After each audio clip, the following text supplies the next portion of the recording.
Story inatokea Ruvuma. Kaka yetu anaitwa Edward ambaye ameamua kushare story hii na sisi, kutuambia kuhusiana na kile ambacho exactly kinaendelea kwenye maisha yake ya ndoa. Edward anasema ameoa na ndoa yake na almost miaka 3. Lakini ndani ya hii miaka 3, mwaka ule wa kwanza wa ndoa ndio mwaka pekee ambao alifurahi na kuenjoy maisha yake ya ndoa. Ila after that kilichofuata ni kelele, tafrani, fujo, na anasema fujo zaidi zinatoka upande wa mke wake.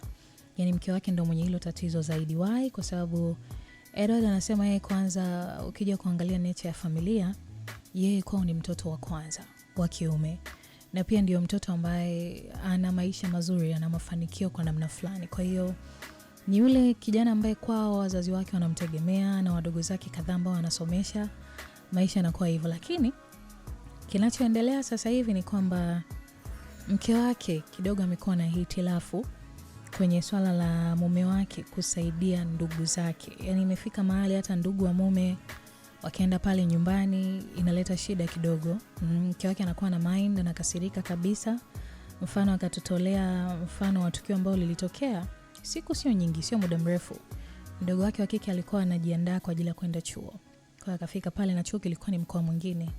Kwa akawa amekaa kwa kaka yake kama wiki 2 hivi kwa ajili ya kufanywa maandalizi, no kaka yake akamnunulia mahitaji yake na nini. Sasa baada ya mke wa kaka yake kuona hicho kitu, yani baada ya mke huyo kuona hivyo vitu ambavyo yule mzee amemnunulia mdogo wake, yule mwanamke kimya akachukua baadhi akaenda kuvichoma moto. Jambo ambalo limeshamkwaza sana tu, nakwambia mpaka leo ni miongoni mwa vitu ambavyo vimemuumiza zaidi. Lakini pia hata mama yake mzazi akija pale kutembea, yani inakuwa tu maneno. In short ni kwamba mke wake hapendi kabisa ndugu wa mwanaume waje pale nyumbani.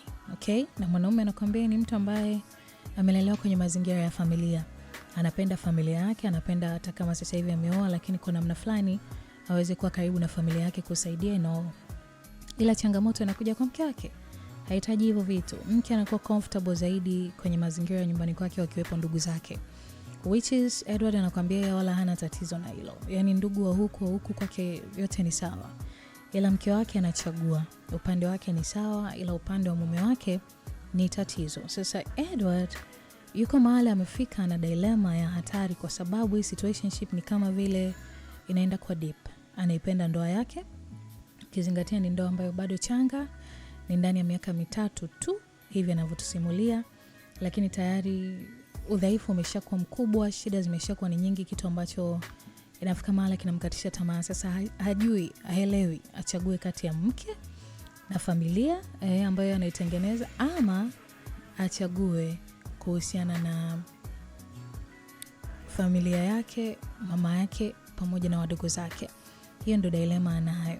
So story yake iko hivyo na ameishia hapa kama ambavyo umesikiliza. Wewe what do you think? Kwa sababu naamini hiki kitu ni miongoni mwa vitu ambavyo watu wanapitia sana, especially